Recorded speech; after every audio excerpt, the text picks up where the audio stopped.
Ahoj, já jsem Matěj z Win-Win Realit a vy sledujete moji další videoprezentaci. Tentokrát ze Šumavy, a to konkrétně z malebného městysu Dešenice, které bychom s úspěchem mohli označit jako takovou vstupní bránu do tohoto českého přírodního klenotu. A protože celá půlka mého já pochází právě ze Šumavy, tak věřte, že vím, o čem mluvím. A teď už pofrem na naši dnešní nemovitost.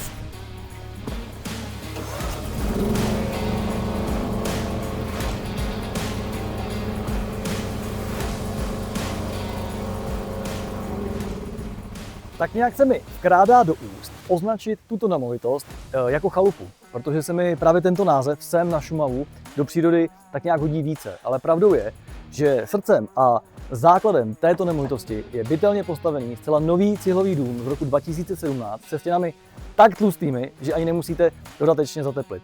To, že tady máme 5 nádherných ložnic, 2 koupelny, na zahradě domek pro hosty a tak dále, to už zjistíte z našeho inzerátu a perfektní 3D prezentace. Já vám však chci říct jiná 2 slova, a to kachlová kamna.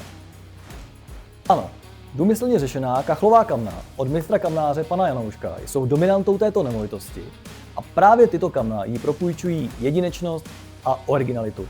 Vedle estetické funkce kamna vytopí bez problémů celý dům, a to díky chytře řešeným teplovodům rozvedým i do 2. patra. A vězte, že teplo z takových kamen to je úplně něco jiného, než teplo z nějakých obyčejných radiátorů. No, a kdo poznal, že jsem přikládal jenom tak na oko, tak má u mě na prohlídce malý dárek.